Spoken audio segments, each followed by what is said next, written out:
Build compelling real-time apps quickly and scale them globally with the PubNub real-time network. Only PubNub delivers the core building blocks needed for any real-time application. Find out for yourself by signing up for free today. Visit pubnub.com.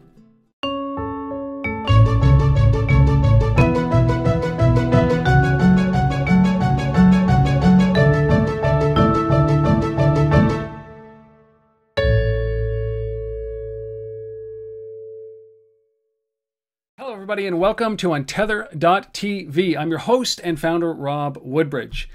Special day today. You know, you see me wear the Wistia shirt before, but this time I actually have Wistia. I have Chris Savage, who's the co-founder of Wistia, on here to talk about mobile, to talk about video and mobile and the importance. Everybody's talking about the fact that we're consuming so much video through these small screens, tablets, smartphones, less and less on the computer. So we're going to kind of dive into some tips, tactics, suggestions based on the data that these guys have collected and some insight and some experience that they have about what to do in the mobile space with video. It's not just about taking it from here and putting it on here. There's some stuff we need to do. And I want to give you an overview of what Wistia is. I use them to host Untether.tv. I love these guys. Their marketing campaigns are awesome. Their videos are awesome. Their website is awesome. Team is awesome. Starting with the top with Chris Savage. Welcome. Thank you for doing this, man. Thank you for having me. Happy to be here. Well, I'm ecstatic. You know, I have been a long time user of Wistia. I came over because of Andrew Warner over at Mixergy. He coerced, cajoled, and got me over there, and I have never looked back. I was on Blip. I was on YouTube. I've centered on Wistia, and I'm a happy man. So thank you. How's that? I got to say thank you for doing this. Thank you, man. I mean, we can't do it without you. So I'm happy to be here, and I appreciate your support. It's awesome. So, talk about Wistia for a second. You know, what is it? For those people who don't know what it is, whenever I say, like, I host on Wistia, everybody's like, I'm up in Canada, for one thing, right? Okay. And they say, like, Wistia, eh? What's that, eh? Wistia, eh? Just like that. So yeah. What's Wistia, man? Basically, it's, you know, a set of tools to try to make it really easy to get video onto your website in a way that you can control all the aspects of it. So obviously, customize the player, change the color, add calls to action, capture email addresses. You know, video is like the most powerful emotional medium that there is. And so there's a lot of magical stuff that comes from like using video well for marketing. You know, you can drive traffic to your site. You can keep people there longer. You can build relationships with people, just like anyone watching this knows you. And now they're like meeting me. You can't really do that on anything other than video. And so turns out there's a ton of awesome stuff around that. We just try to make it easier for businesses to get more out of it. Why do it? You know, certainly you guys are 6 years old now. Yeah. I mean, that's a long time, yeah. You know, in this world. But you've got all these behemoths in this space. And back in the day when I was starting this, maybe 4 years ago, like there was Daily Motion, there was obviously YouTube, there was Blip, yeah. there was. So why do this? What differentiates you guys? Tough question. That's what I'm here for. So, I mean, because we were driven. So, it's a really good question. I mean, when we first started, it was, you know, so my background's in film, and my co-founder and I went to college together, and we'd always talked about scheming, basically, like, oh, let's just come up with some awesome, like, get rich quick scheme, like, we'll patent this thing, and then scheming. I love that. And it'll just be really amazing. Oh my god! And then, I was in the film world, and I saw, like, and I had been trying to use online video for a long time. I'd been making my own encodes. I've been hosting my own stuff. I've been making reels and trying to put it online. And like, it was really confusing. Like, how high quality should you go? Cause like I could put an HD video up there in like 2005. It's just no one could play it, you know? And then this giant shift started happening where it was like YouTube. And as you said, Daily Motion and Veo and a bunch of other companies all cropping up, and they're all doing the same thing. They were all using open source tools to do the encoding of the videos so that you didn't have to be technical to make video online work well. Right. And my co-founder and I saw this and we're like, wow, this is the beginning of a huge thing. And it's going to change how online video is used. And, you know, like having spent a lot of time trying to work with online video before, it was like a logical step to kind of go into this. And so our first plan was to help like artists and filmmakers use video, because those are the people we knew. And we built a site for them, and we got it out there, and, you know, it failed. And we had people using it, and they loved it. We had like 200-300 people using it, but we just couldn't figure out how to market it. We couldn't figure out how to make money. And we were like living in a 10-person house in Cambridge, Massachusetts, living on like $315 per person a month. And it was like, we have to make money. And the logical thing was like, we ended up talking to businesses and started helping them out. And we just started, and we started really niche. We started helping them with like private video sharing. Yep. And doesn't seem like that's that attractive of a thing, but to a couple right people it is. And it just evolved, and the product got better, and it evolved and it evolved. And, you know, we've ended up at this place where we're trying to just help people market with video, and including ourselves. So what a transition. You know, it must be one of these great moments where you're pushing uphill, you're pushing uphill, you're pushing uphill, and then the momentum starts to gather, and you know, you've gone from that point where you're trying to convince somebody that they need your services to really the opposite is facilitating kind of these services on a mass scale. Yeah, like, that must be cool. It's amazing. I mean, it's so awesome. There's like, I can think of like 3 specific moments when the business changed dramatically. And the most recent one being like, you know, last summer we launched a free version of Wistia, which is pretty minimal, up to 3 videos. The idea is like, just prove out that we're different and like why you should give it a shot. And it is about that. It's about helping to facilitate demand. And it's also, the cool thing is like, it's helping to do that. And we're actually helping ourselves too. You know, like, when we started marketing with video ourselves and started using the platform as a customer, it was suddenly like clear as day what we should be building and what we should be doing and why we should be doing it. And it's amazing to see, you know, so many people actually using the platform to do something differently and to have it work. I mean, that's what gets me like really amped up, is like, I get to see so many people using video well now, and they're doing it because of this platform. It's just like amazing. It's so fortunate. You know, in this is going to date me, maybe 1999, 2000. It was 1998, 99, and 2000. I was a co-founder of a company called Get How, and our whole mandate was to bring how-to videos to the mass media, right? So we did this. We built.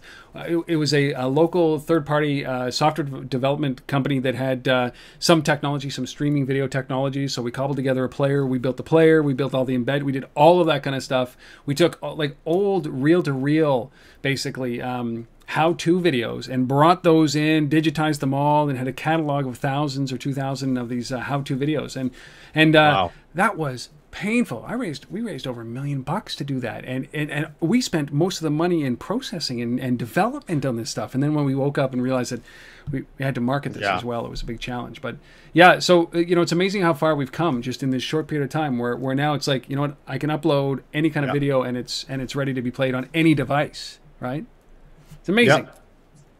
Well, what? Yeah, it is. It's incredible, and it's still. The cool thing is that it's like, at least to me, it seems like it's still early days. Yeah. Like, we're just really starting to see like a whole generation of people who never made their own videos before and weren't empowered to do that. And the technology has coalesced with, like, a lot of technology has coalesced with like an audience that expects this and enough evidence that it's worth doing. And the result is that I feel like we're starting to see a kernel of like really high quality stuff and people really moving the needle.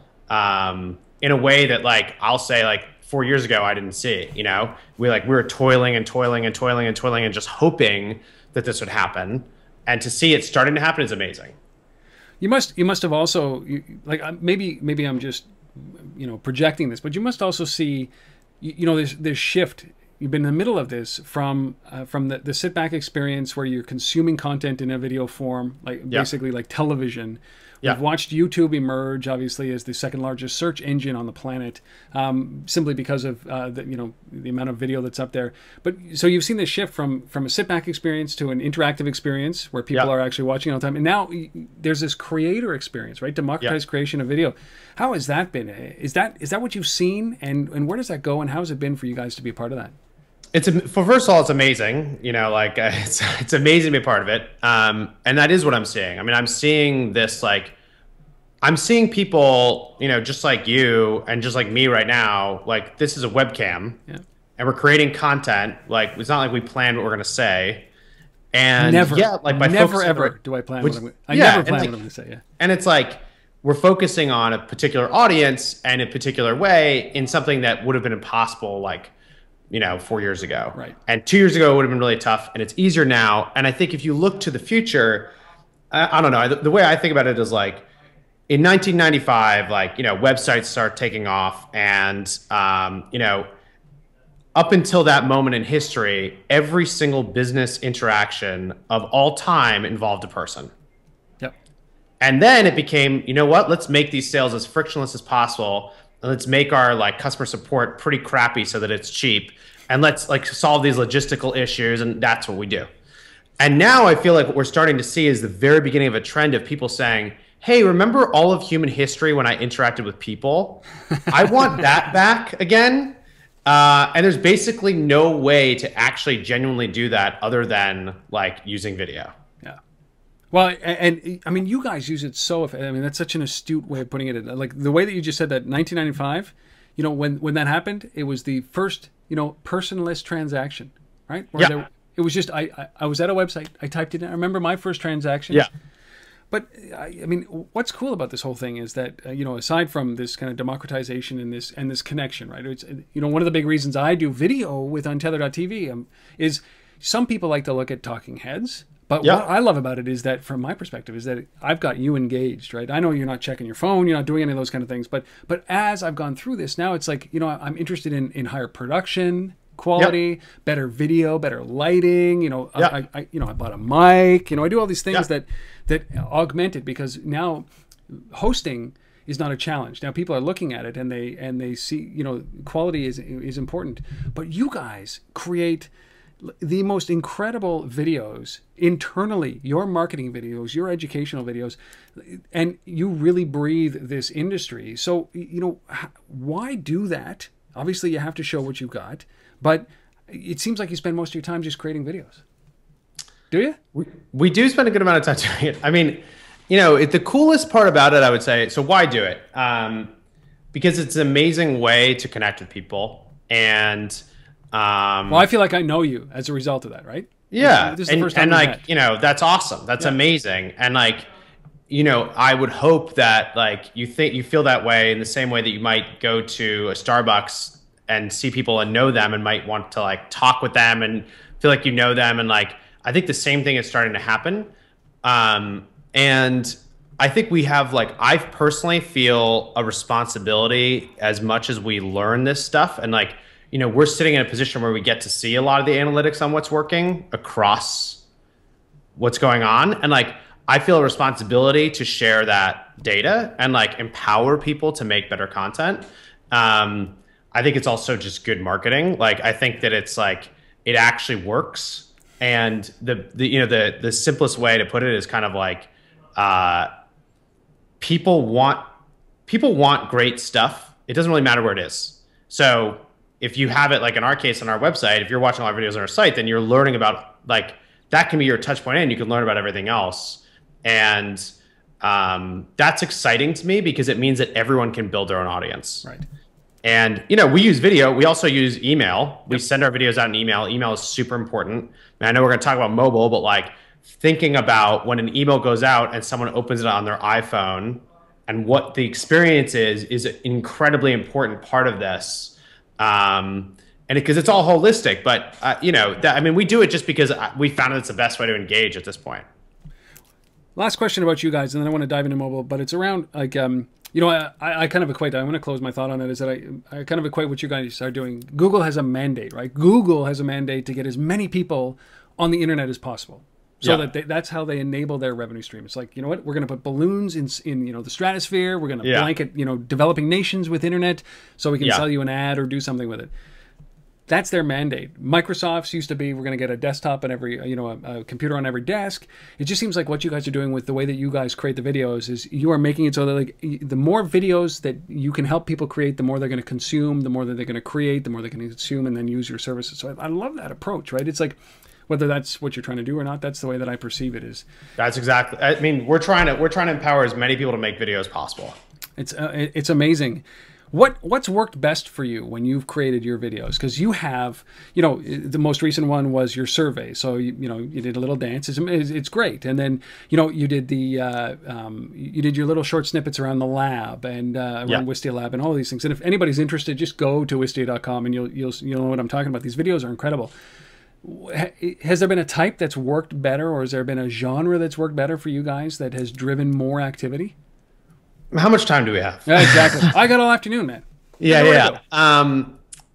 Absolutely. I mean, I look at our videos as just an evolution. So, they started as screencasts, and then they started as like webcams with screencasts, and then they evolved to like, actual live action, and were very heavily scripted, and then more like fun. And, there were a couple videos that we launched that were incredibly influential for us because we did them really fast and we didn't think they were going to have an impact, and they had a huge one. So one of them was, if you look for this, you can find it. It's Wistia office time lapse, and it's this video that's a time lapse of our office. And we do this thing here at Wistia where about once a month we just like randomly assign where everyone's sitting. And the idea is like, we don't want to have these like departmental walls. We want everyone to like be able to connect with each other. And like, we're a very flat organization. And so that's kind of part of that. And we just recorded it once. And literally it's like a camera. We just put the DSLR and just sat it there. And then we like ran around, moved the furniture, and then we moved the DSLR camera and kept it going. And that's it. And that's the whole video. So there's no content in it. There's nothing. We just put it on the blog because we're like, this is kind of cool. And then the engagement for it was the highest engaging video we'd ever made. And before that, we'd been making all these videos that we were like trying to explain our product and trying to do all these like things. And the engagement was never nearly as high. It was like 91% of people watched all the way through. And before that, we were doing like 65%, 70%, depending on the length of the video. And it was this like light bulb moment of, wow, if we just show who we are and we like have a little fun, that can be the content. Yeah. And I should also mention that time-lapse video, it got shared around a little bit, not that much. Like, it was emailed around, and it drove deals, even though it had nothing to do with the product. And like, that is like, what does that teach you? That was really, it was just like showing people why you, like what you care about. And like over time, that's evolved into like having a lot of fun. And I'm going to fix this light right now. Hold on. Sure. Having like just like really trying to have fun with what we do and like trying to get as many people on camera as possible, and like it's all evolved from there. But yeah, I don't know. It's what does that say? Like the simpler the there's a lesson here, because I've seen some you guys highlight some great videos, and but is it just that the simpler the video the better, like, or is it just what do you think that happened? I think it comes down to like, the more passionate you are about the content that you're doing, the better it is. Yeah. Like we've done one of the videos that people love the most, this video called Suit Up. At Wistia, we're getting serious about web video, and you should too. Stop showing people that you're having fun. It's not what viewers want. You need to give them directed messages. Things that matter, fancy motion graphics and flag backgrounds. Things that don't matter, your content. Video is not actually about helping people get to know you. It's about projecting the image of yourself you want people to love. Make affirmative gestures and scream loudly at your audience. This is your only chance to sell them. So sell them. Conveying emotional messages and explaining complex subjects, throw that stuff out. This is about PowerPoint presentations. This is about fake interviews. This is about being as businesslike as possible. It's time to get serious about web video, so suit up. I think we got it. Huh? Okay, cool. And it's like me in a suit, like screaming into the camera about all the things that you shouldn't do that people traditionally do, like when they're making business content, which is basically being really formal and not being yourself, and like, like trying to like act like you're in an interview and you're all like professional and stuff. Stiff. Yes. Yeah, super stiff. And it just like, we scripted, shot that video in under 2 hours. Amazing. And it's because like I was wearing a suit for some other video as a gag, and we just scrapped it. And then we're just like, what the hell am I doing here? Like, what is this? Like, and it was just like super passionate, and we got it out there and people loved it. And a lot of the stuff that we've been really passionate about has been even just incredibly simple, or done quickly and has been super successful. So what do you see out there? Like, I mean, if this is putting you on the spot totally, but you know, and don't feel that you have to be compelled to say on tether.tv. But you know, you've seen a lot of video. You've seen a lot. You've had an opportunity to analyze. You've had a lot of customers. I mean, is there one that stands out for you guys? Like of your customers, you know, the whiteboards. I can't remember who does the whiteboard sessions that you guys put up on your website. But Moz, yeah, Moz. Like you know, I don't know how to ask this question. Is there one thing one video you've seen that you guys have hosted that you guys have been a part of, or something that is just has done wonders for you, that has changed the way you think of video? That's a great question. My default answer for that is always, yeah, Rob, your episode number 402 on Untether.tv. Yeah, no, that was it. Yeah. I don't want to say on Tether. Yeah, you can't say on Tether. Can't say it. Can't say it. I think that that it's a really great. There's so many. There's this guy. His name is Paul. And he runs a lawn care business in Pennsylvania, and his website is Wisegrass, like WISE grass.com. And he was like a really early adopter of Wistia, like really early. A lawn guy. Yeah. Okay. And what he does, it's pretty clever, is like he sells lawn care services, but you pay him monthly the whole year. So he comes and he'll like go in the winter and he'll do stuff and whatever, but he makes videos of himself talking into a camera, like teaching things about lawn care.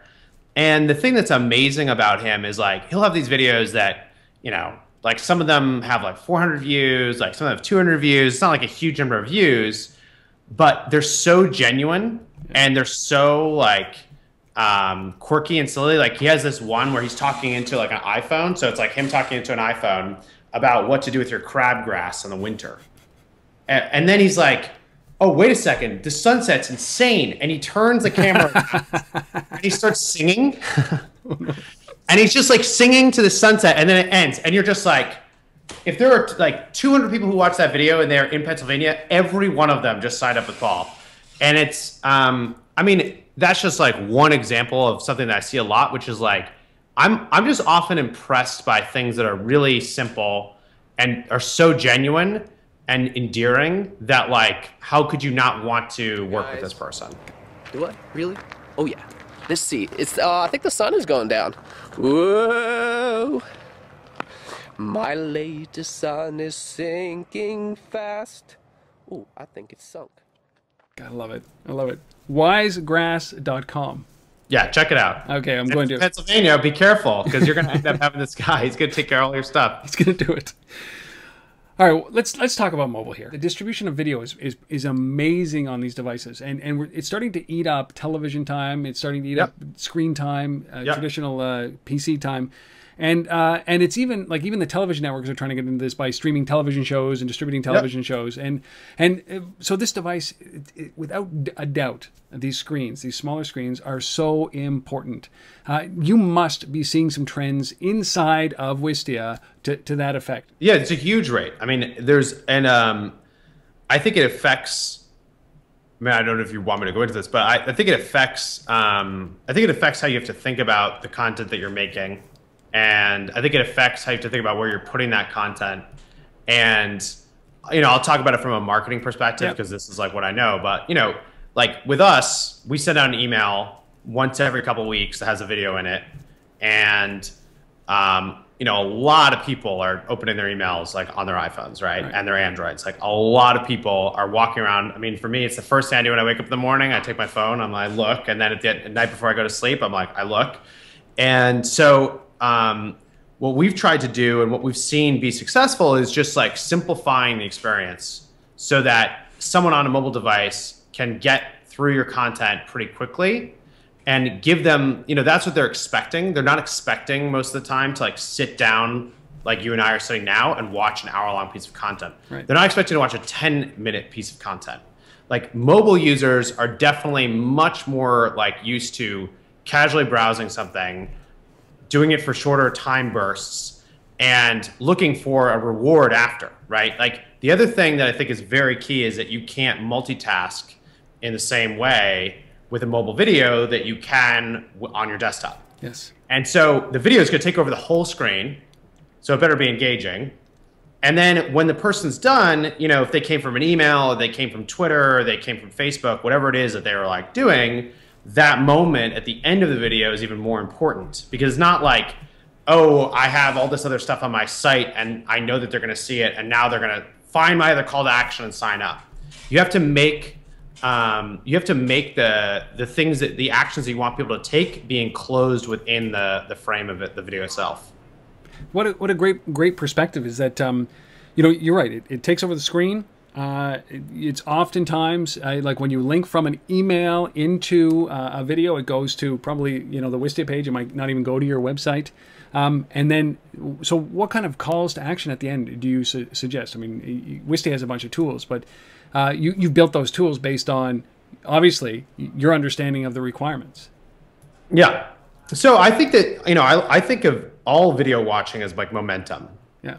So what you're doing is you're building trust with an audience every time they continue watching a video. Like, especially if you're a business, like people know what they're watching, right? Like, you know that you're watching a Wistia video, and if you make it 5 seconds in, you're like, at Wistia today, we have an amazing sale for like $29.99. You get all this stuff. You'd be like, click off, done. I'm out of here. And so that time that someone's spending with you is really valuable. And I think people actually recognize that. Like, when we're moving out of a TV world where you don't pick necessarily what's on, like you switch channel to channel, but there's always content coming at you.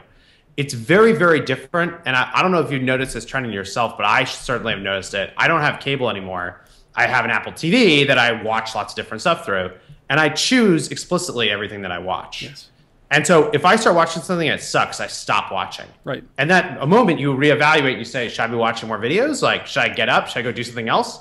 Which I think is actually incredibly different than like the TV world of thing after thing after thing and the kind of channel surfing. And so when it comes to a call to action at the end of a video, you should be thinking about that and be thinking like, I just gave someone something. They should be, I just told a story. You know, in the case of Untether, right? It's like, if someone makes it to the end of an interview. Nobody has yet. I'm bound and determined to get one person through. What'd you say? I said nobody's made it to the end yet. Yeah, there's going to be one person that comes. Maybe it's this video.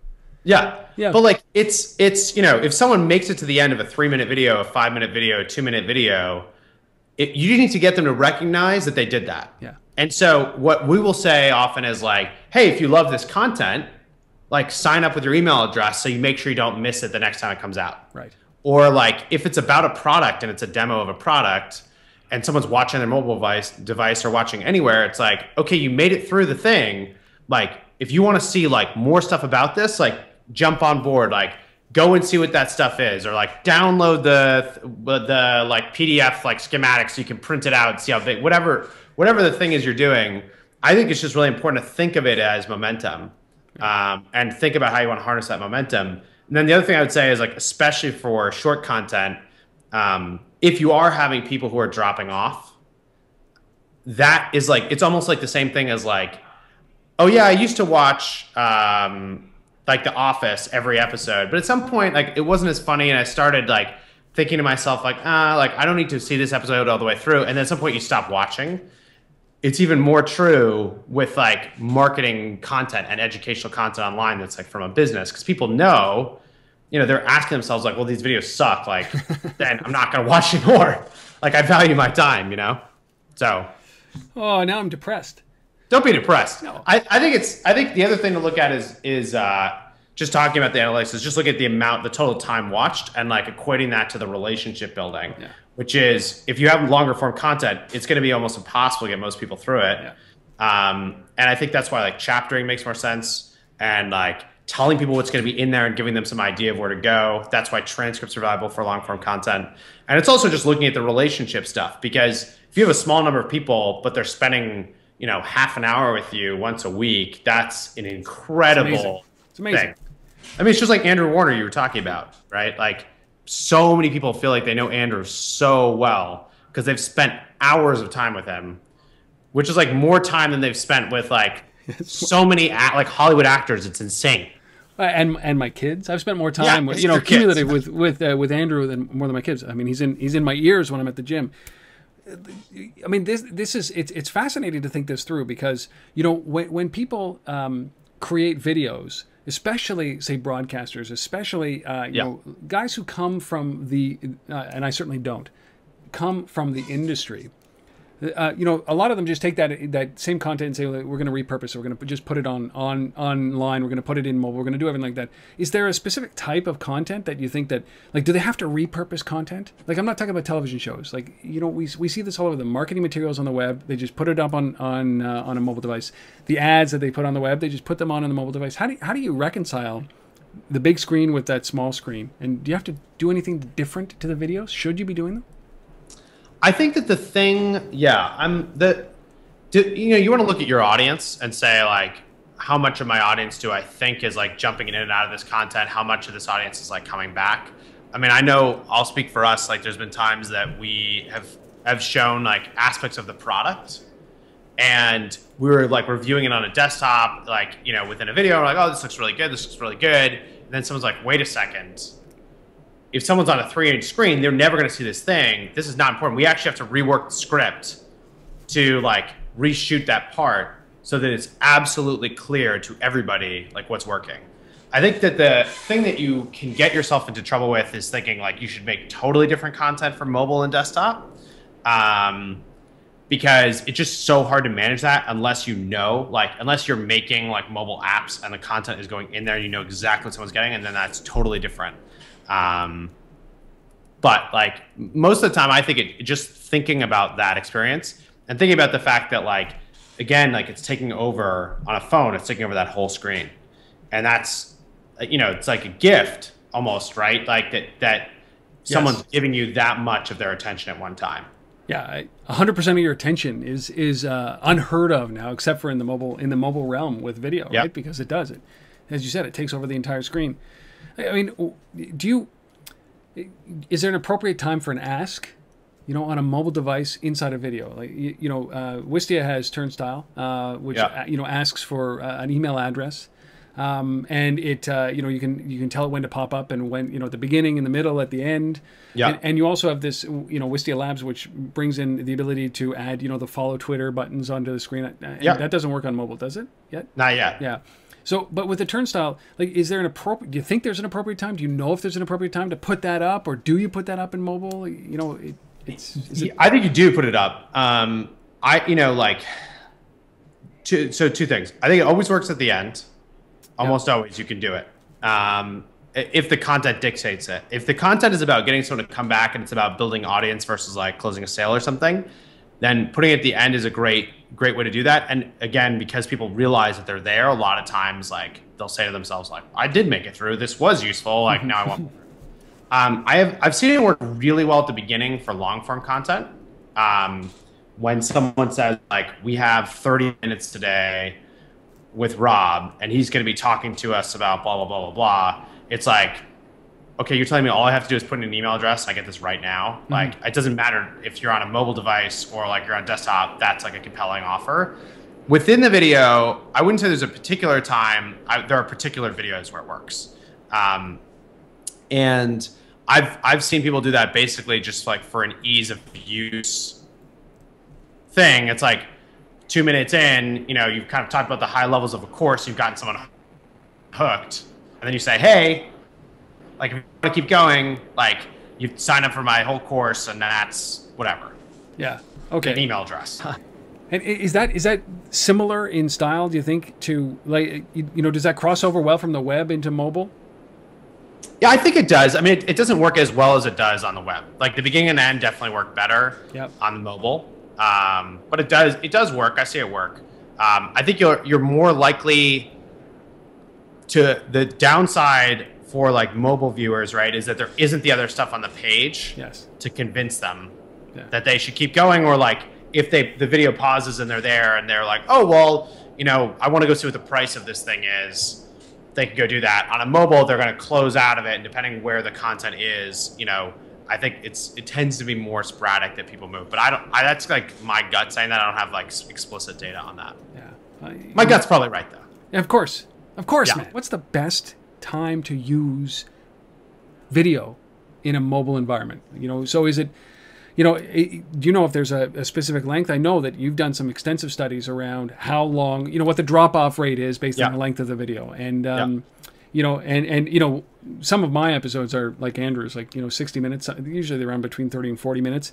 And I know my drop-off point. But I know also that they keep coming back to finish it, right? So I know where the follow-on is. But is there, you know, there's got to be a specific length. Like, think about you think about the way that you use your phone. I'll think about it the same way, and everybody thinks about it the same way. It's like short tidbits, bite-sized information. So is your gut telling you that this is like the optimum video experience is 30 seconds, 45 seconds, 10 seconds, 15 seconds? So I would say it depends on the type of the video and how well the audience knows you. So actually probably more to do with how well the audience knows you than anything. So for example, like on a marketing site, you'll often see content that's pretty short, 30 seconds, 45 seconds. They're trying to earn that initial trust, like explain something really simply, push someone to take the next action. You'll see, I tend to see the stuff that works well there is lots of short videos. And then as you get into like educational content, like 2 to 3 minute videos works very well. Also, I think because like the types of topics and the speed with which you can go through them at 2 minutes is definitely different than if you feel like you have 30 seconds. Yeah. You could take a little bit more time, and I think it's the perfect length that someone can watch over and over and not feel like they just spent an hour, feel like they just spent, you know, 6 minutes watching something 3 times. And then like the content that's longer just tends to be for people who, that when it works well, it tends to be with an audience that knows you well. You know, it's an audience that's already signed up for your stuff in the past, knows exactly what they're getting, is like planning time in their day to watch or listen to your content. And that's been the disparity that I've seen. Like, you know, most of the time I don't see 30-minute videos, 60-minute videos on the front page of a website as the first touch being like wildly successful. I've seen one guy do it, and it was about, might have been about jailbreaking your iPhone. And this guy's video, I mean, it was one of those things that could be a cult classic because it's so terrible. And the way he sent it to me, he spammed me and sent it to me by email. And it was the same video. It was like, click here to hear what I have to say. And then so, you know, I'm always fascinated by this. And, you know, I'm a student of marketing. And it's like, I click and I look down, it's like 60 minutes. 60 minutes. My first interaction. And he's in a suit. And he walks out. It's the funniest thing. He walks out onto the set, and he's like, "Oh, hi!" Right? You know, one of those things. I'm like, "Oh man, this is great." Why, hello there, and thanks for stopping in today.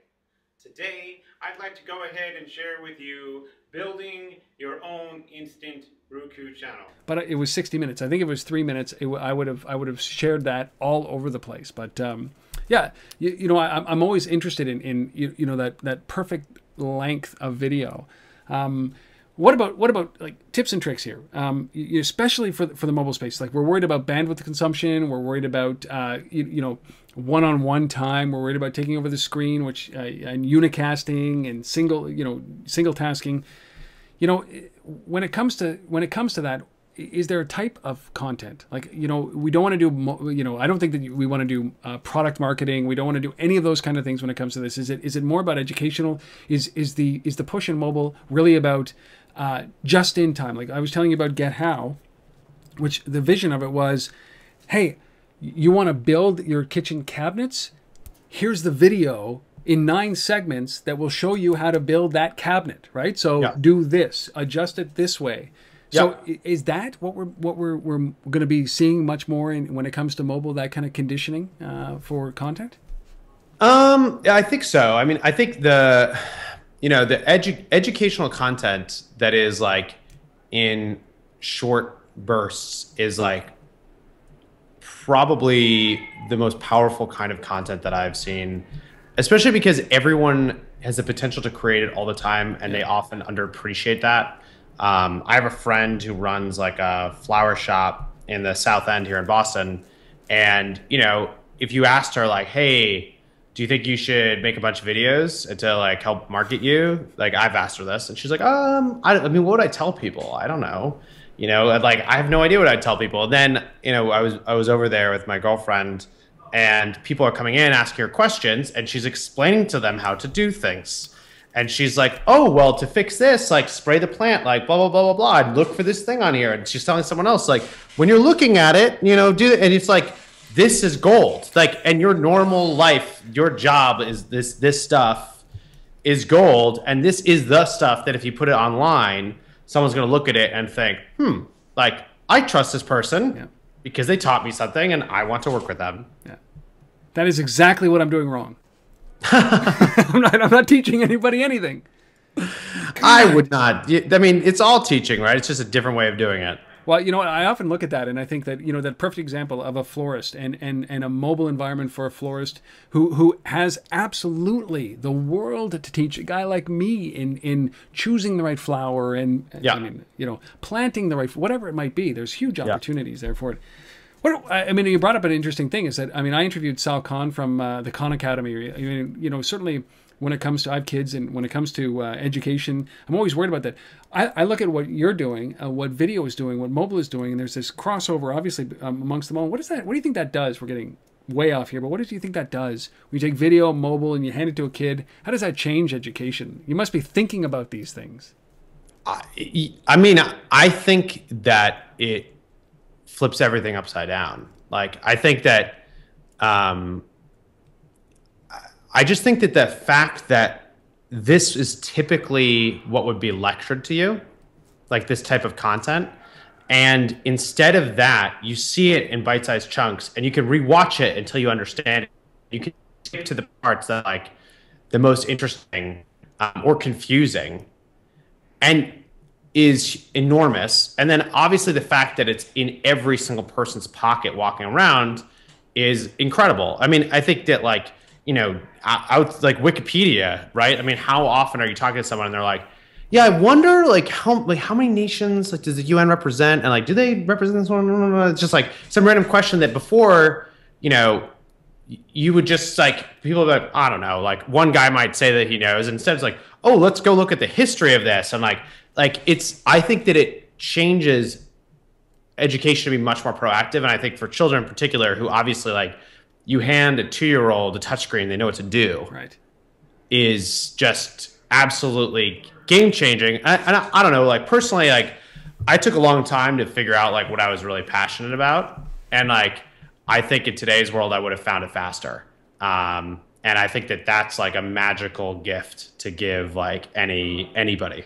Yeah, I couldn't agree more. I think that, you know, when you start to think about the implications, not only in your own household, so I have kids, I have twin boys, and you know, when you watch them go through school and the things that they learn in school and then the things that they learn online, it's like, it's a strategy. Like to them, a television show is watching Super Mario screencasts, right? About going through levels.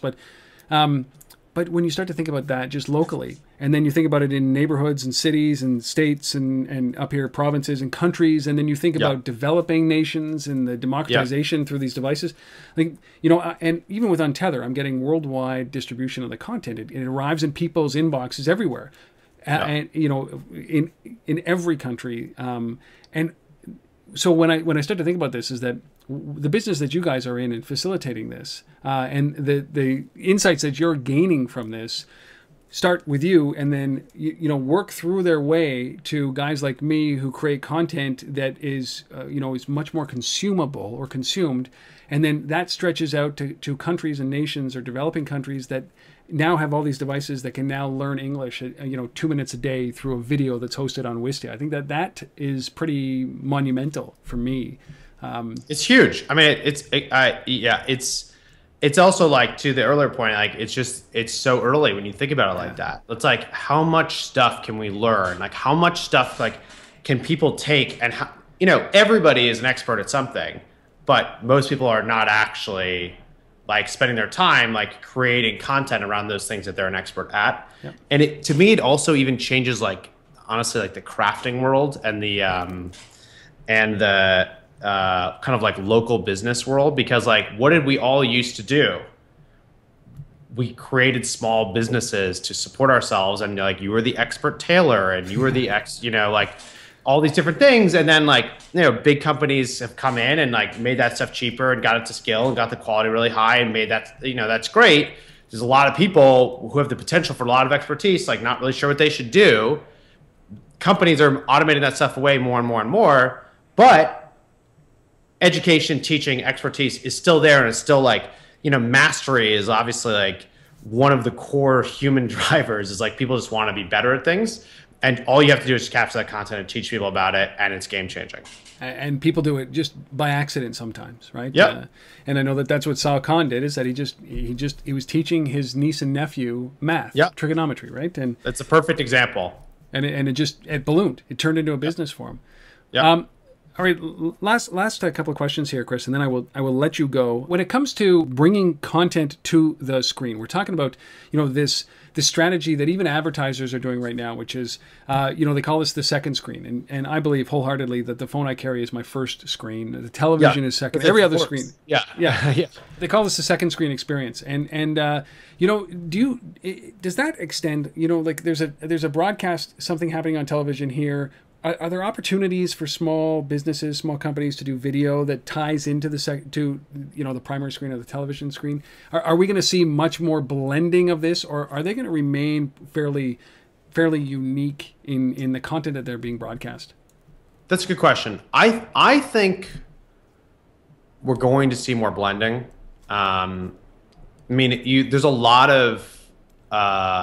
of stuff now that plays pretty well, like on AirPlay, as an example, from your phone, and the new Google Chrome tab. Yeah, the Chromecast, and like, I think the bi-directional, like, it's all screens. I actually think it's not like second, third, fourth. Like, oh, well, what's this monitor? Well, what's this internet-enabled TV in my projector? Like, okay, like.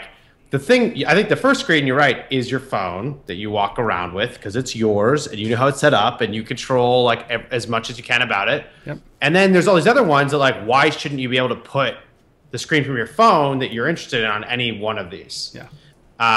And right now, it's still higher bandwidth to use a computer to do work most of the time because your fingers can connect faster than like on a computer than they can on a phone. Yep. That may change at some point in different, I don't know exactly what's going to happen. And I think that is like is going to have more of an impact than anything over how these things blend. That said, I think, what YouTube is doing is pretty interesting, right? Like, it's a giant search engine. There's an enormous amount of discovery there. And they are already coming in on like every Apple TV and obviously Chromecast owned by Google and like obviously like the Xbox and all this other stuff. And they're just, in my mind, like they're competing directly with cable. Yes. And guess what they did with newspapers and classifieds, and like they just like said, you're paying a bunch of money, you don't know what's happening. And YouTube is their opportunity to do the exact same thing with TV, which we know is like bloated advertising. And I think we're going to see more like traditional content that's starting there. Like I think the Netflix stuff is a good example. Yeah. Hulu has original programming. There's a lot of different players right now that are creating original programming. And I think we're going to see a lot of that stuff competing directly on like our TVs. And probably it'll end up looking somewhat similar to what it looks now. And I think the big question is just like, as a content producer, how do you have the most intimate connection with your audience? Like, how do you play on a playing field where you have an advantage? Yeah. And I don't have a clear answer on either of those things, but I think just paying attention to that, you'll figure it out. What about location? Like does context play into content on a mobile device? My biggest terrifyingly, yes, it does. Absolutely. Yeah. I mean, I haven't seen a ton of people doing it with video yet. I've seen it, with people who have sites that are designed for local search, like for mobile. And so they have content that is like, oh, if you're going to Costa Rica and you're there and you search for something, like they're going to use their content to rank better and like show up and stuff.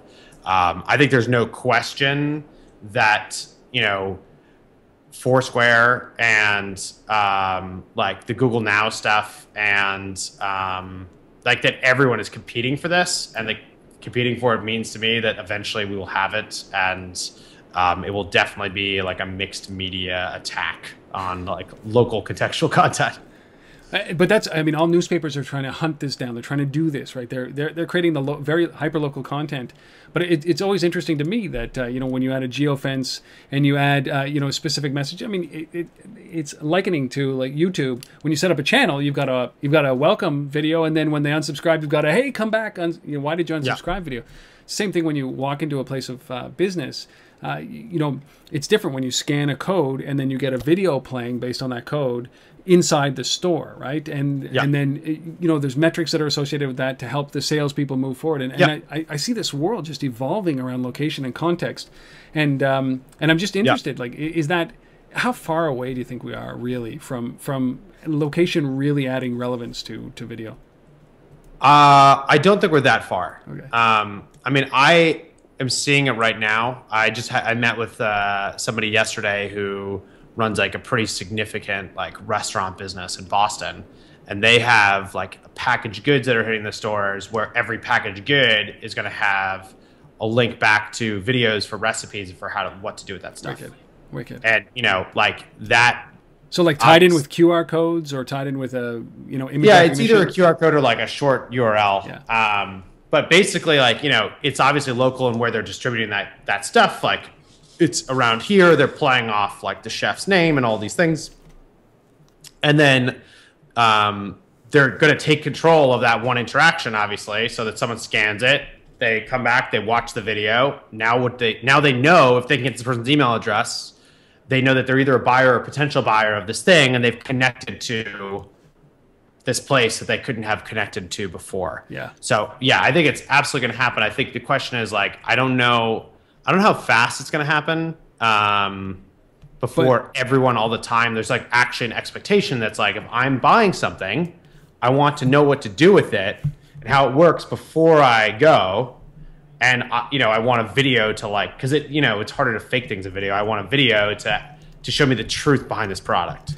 Yeah, you know, it's so true. Like, I'm desperately looking for this online right now because I've done so many interviews. But I interviewed a coffee roaster in Vancouver, and this is my last story here. And it was what ended up happening with this was these guys on their, so it's a fair trade coffee roaster, and nobody really understands what fair trade means, right? So what they did was they took a QR code. It's the first time that it's called Ethical Bean Coffee, and it's based out of Vancouver. And what these guys did is they did exactly what we're talking about here. They had on their packaging in Loblaws, helping here in Canada, a little QR code. And when you scanned it with your phone, it launched a video, and it told the story about the bean and the farmer and where it was. And they interviewed the farmer, you know, and in Guatemala and his family, and they took him through a tour of the, you know, of how they did it. And I thought, boy, what an immersive, all in 2 minutes. What an incredible experience that sunk me deeper into that brand. And I hope to see much more of that. So it sounds like that's what these guys are doing. I think we will, because basically the way you would have seen that before is actually walking into their store. Yeah. Yeah. And this is how it comes online. So I really think we'll see more of it. Wicked. Well, Chris, I'm out of questions, man. I think I've asked you probably more than I allocated. Do you think I missed anything here? Like, is there anything that I should be asking you other than? I've got about another 22 to 28 hours of content. So nice. Okay, I'll just hit roll. You just keep talking. Let's just go. Let me get some more coffee. That's exactly it. All right, so we should just drive people to Wistia.com? Yeah, tell them to check out Wistia. In particular, I would say, you know, check out the Learning Center. Yes. I mean, I think that's fun. There's a lot of good content there. The blog is amazing. Obviously, go to the blog as well. Yes. Yeah, check out our survey video. Yes. I will have probably put that in here somewhere. This is my big editing process. Oh, good. Yeah. Cool. Good. Yeah, so check out Wistia.com. Look, if you're involved in video, if you're trying to understand how video is going to impact you in the mobile space, video on your website, you want to make sure that plays, whether it's on your website, on the device, on a tablet, on a Roku box, on Apple TV, anywhere it should be played with Google Cast. Man, just take a look at Wistia. I have been using them. I've tried everything on the planet. I love Wistia. I will never leave Wistia. So Wistia, don't leave me. How's that, Chris? Please don't leave. Sounds good to me. I'm wearing the shirt. If I could, Okay. I would get it tattooed, but I don't have a tattoo. We can help fix that. Nice. I'll come down to Boston. We'll get tattoos. Done. If you get the Untether logo, I'll Okay. get the Wistia logo. How's that? Okay. All right. You heard it right here on video. The greatest thing ever. Go to Wistia.com and at least give it a try if you're interested in the video. And many of you have heard me talk about Wistia before. So here we are with Chris Savage, the co-founder. Thank you for doing this, man. I really appreciate it. Thanks for having me. It was really fun. For those of you, here's my pitch. For those of you at the end of this video who made it here, aside from my mother, thank you so much. And actually, my mother never makes it through either. So what am I saying? But thank you so much for being here. I really appreciate the time you spend listening to these videos, listening to this content, watching these videos. It means so much to me. If I've said anything that's offensive or said anything that you love or just want to reach out to me at rob@untether.tv. But before you do that, go to wistia.com, say hi to Chris. Chris, thanks, man. Thanks, dude. We'll see you next time on untether.tv.